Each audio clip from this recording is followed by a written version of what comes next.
Hi, and welcome back to Community Hotline. I'm Monica Weitzel, and we're in Gresham at MetroEast Community Media. Now we're going to be talking with SnowCap Community Charities, an organization that is celebrating 50 years in the community, which is a pretty big deal. Here representing SnowCap, we have Alicia Biastock. You are the assistant to the executive director, our good friend Judy Alley. And Deborah Kennedy, you are a volunteer at SnowCap. Thanks for being here. You're welcome. Appreciate it. How long have you been volunteering with SnowCap? Well, I've been involved with SnowCap since the early 90s, but just started volunteering there a couple years ago. Really? My work schedule. So I met the director when I was doing advocacy on low-income issues. Okay. Judy's just wonderful. She's pretty phenomenal, isn't she? Yeah, I really think the world of her. And really, SnowCap overall is a very highly respected organization in this community. It really is. So tell me a little bit, if you can, one of you, about how it got started, because I imagine it didn't start out this full-blown huge organization like it is now. Right. What were its humble beginnings?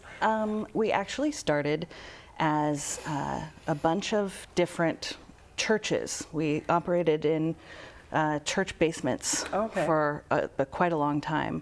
And as a food pantry? Yeah, and so different food would be stored in a certain church basement, and then, you know, people would be asked to come to a different church basement to pick their boxes up, things like that.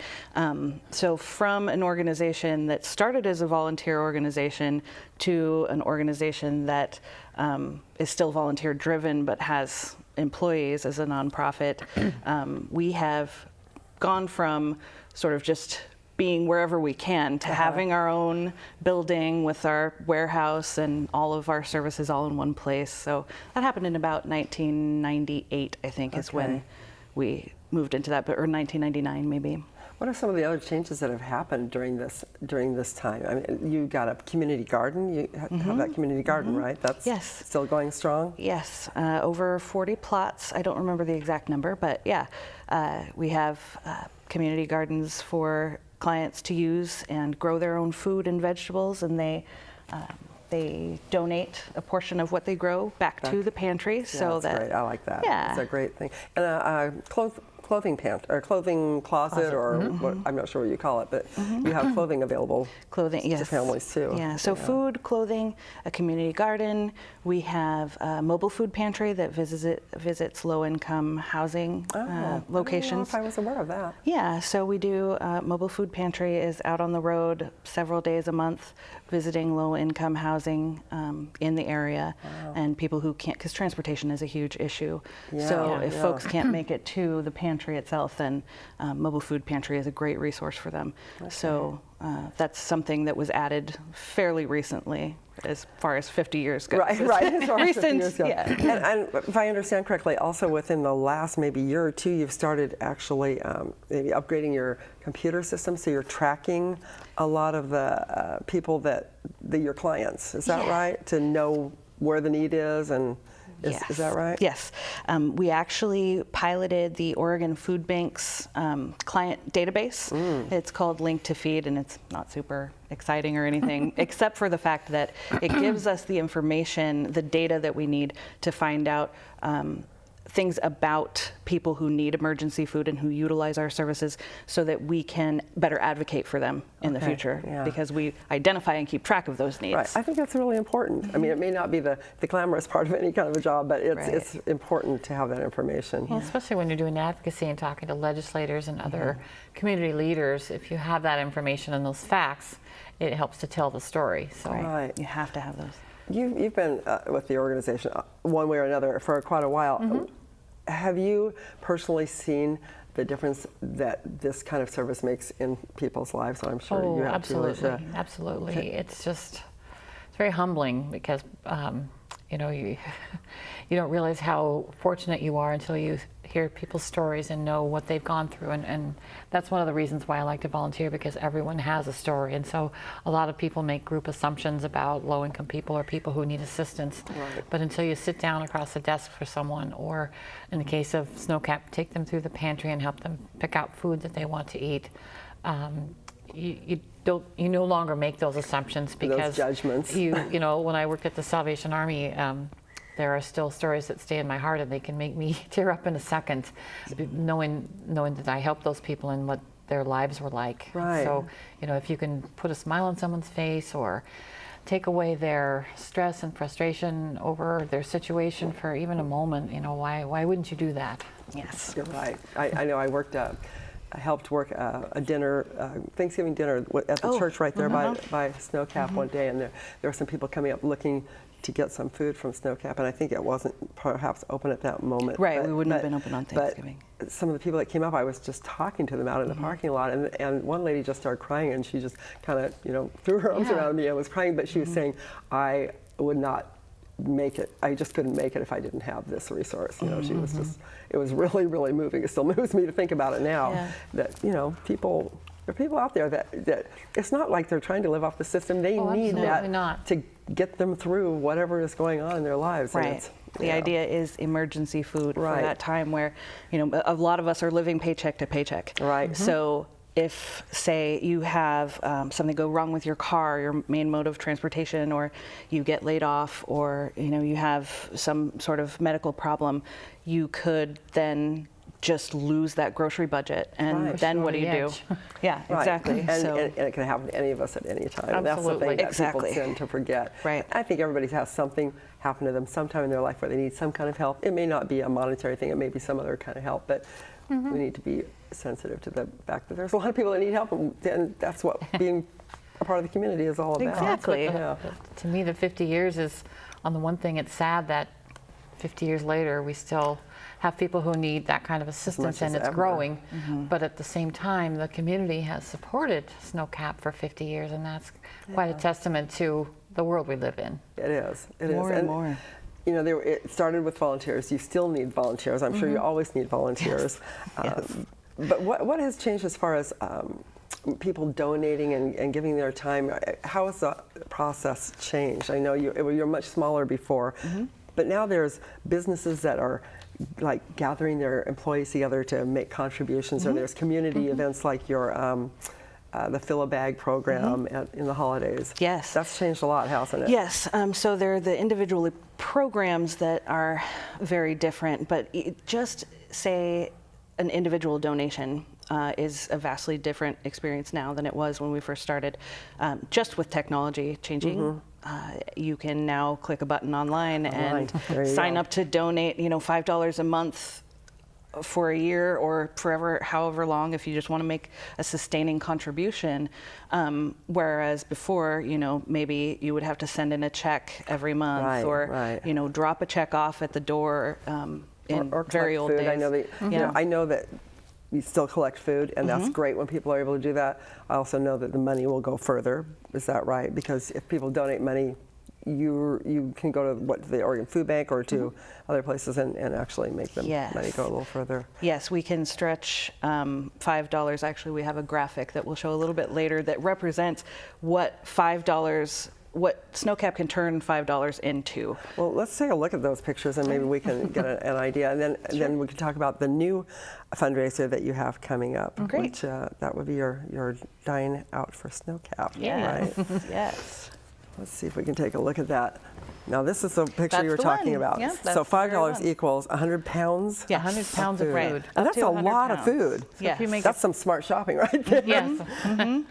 So I always let people know, if you think you can turn $5 into that, go ahead and try. Go for it. Yeah. Show us what you got. Show us what you got. We have some Because really you good the coupons. resources. Yeah. So do you do that? You use coupons and that kind of thing? Well, for this, you know, we don't really need to, because of the fact that we're a member of Oregon Food Bank, so we purchase through them.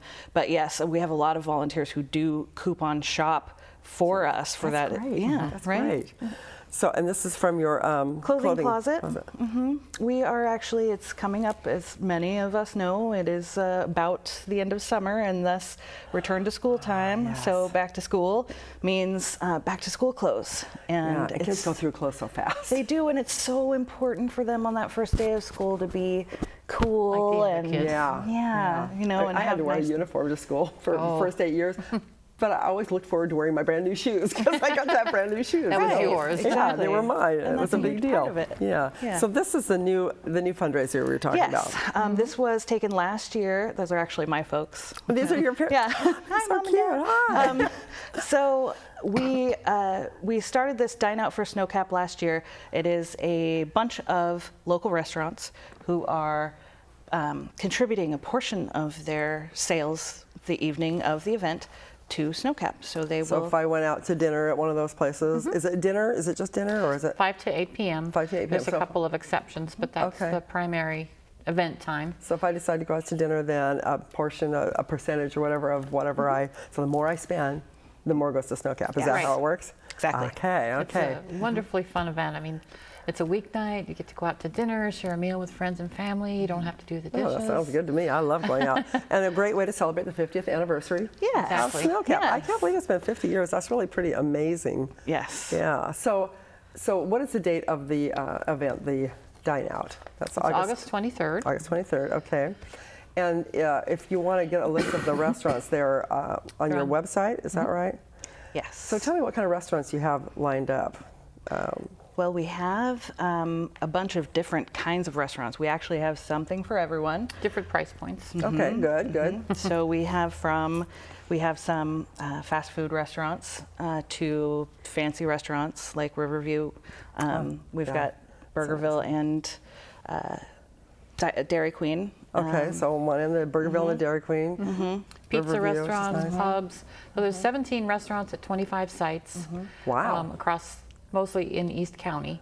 But Old Chicago also has a restaurant in Clackamas and Beaverton, and they're So going to those- donate the proceeds all day. Yes. Good And deal. then Sherry's has agreed to, for every piece of pie purchased all day long at 3 locations in East County, to make a donation. So, So you maybe I can should have pie for breakfast, lunch, and dinner just to Yes. help SnowCap. I've been telling How people can you the argue same with thing. that? It's perfect. It's Make for me a eat good pie. cause. Hey, it works for me. That's great. So, so you can just go to the restaurant now. Do you have to let them know when you go into the restaurant that you are participating in this? There are a few locations that will require some form of reference. Okay. Will it say that on the website? Yes. Okay. And they will, there's a couple of places that will accept electronic format. On your so, phone? Okay. Yeah, so if you have a smartphone, you can show the coupon on our website to your server and that'll work. There are a couple other ones that won't accept that though. So really, it'd be a good idea to go to the website first. Maybe Right. pick out the restaurant you want to go to. Yes. Call your friends that you're going to meet there, because of course you want to get more people involved. Yeah. And then just figure out if you need to have something on your phone, or Right, if you need it'll to tell you print for something that out, or if restaurant. you just need to Right. tell them. Right. So if there's nothing, if it doesn't indicate otherwise, you can just tell them, I'm dining for SnowCap. Or I'm dining out And for some of the SnowCap. restaurants will have volunteers there to, so if folks have questions about SnowCap or might want to make an additional donation, they can do that. You'd be happy to take that, I'm sure.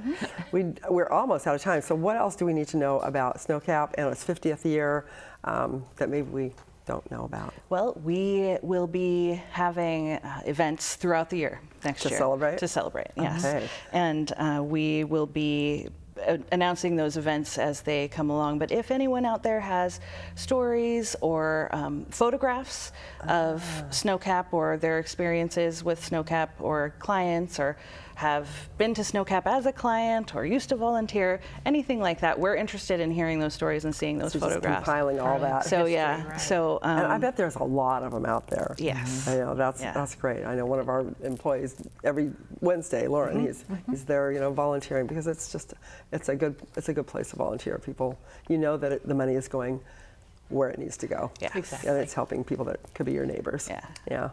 My husband volunteers on the mobile pantry a couple days a week, so I know it keeps him out of mischief. That's He's great. retired. That's great. There's That's no great. reason to wake up. He's Well, out there all the time. thank you both for coming in. I'm looking Thank you. forward to August 23rd. I have to get online and pick out which restaurant I want to go I was going to. to say, pick it out. Yeah, I will. I plan to. I love doing that. So I encourage everybody else who's in the area, in the greater Portland area, really, to check out and go to the website, and we'll see them at dinner on Dine Out on the 23rd. And looking forward to more events throughout the year. Thank Thanks you very very much, much. Thanks, ladies. Monica. You bet. Thanks for watching this segment of Community Hotline. This is going to be a fun one, so you check it out too, and maybe we'll see you at a restaurant near us. And don't go away. We'll be right back. We have one more segment of Community Hotline coming up in just a moment.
me was more than I ever would have dreamed of doing.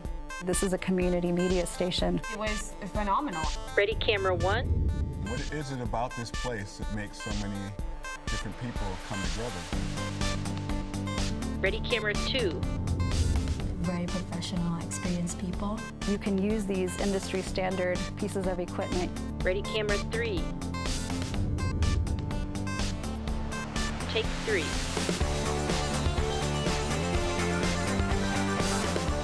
You don't have to be rich to do this. Open people's eyes to something they've never even thought of before. Cool stuff happens. It becomes this community. That's going to really change who's telling the stories and who's controlling the messaging.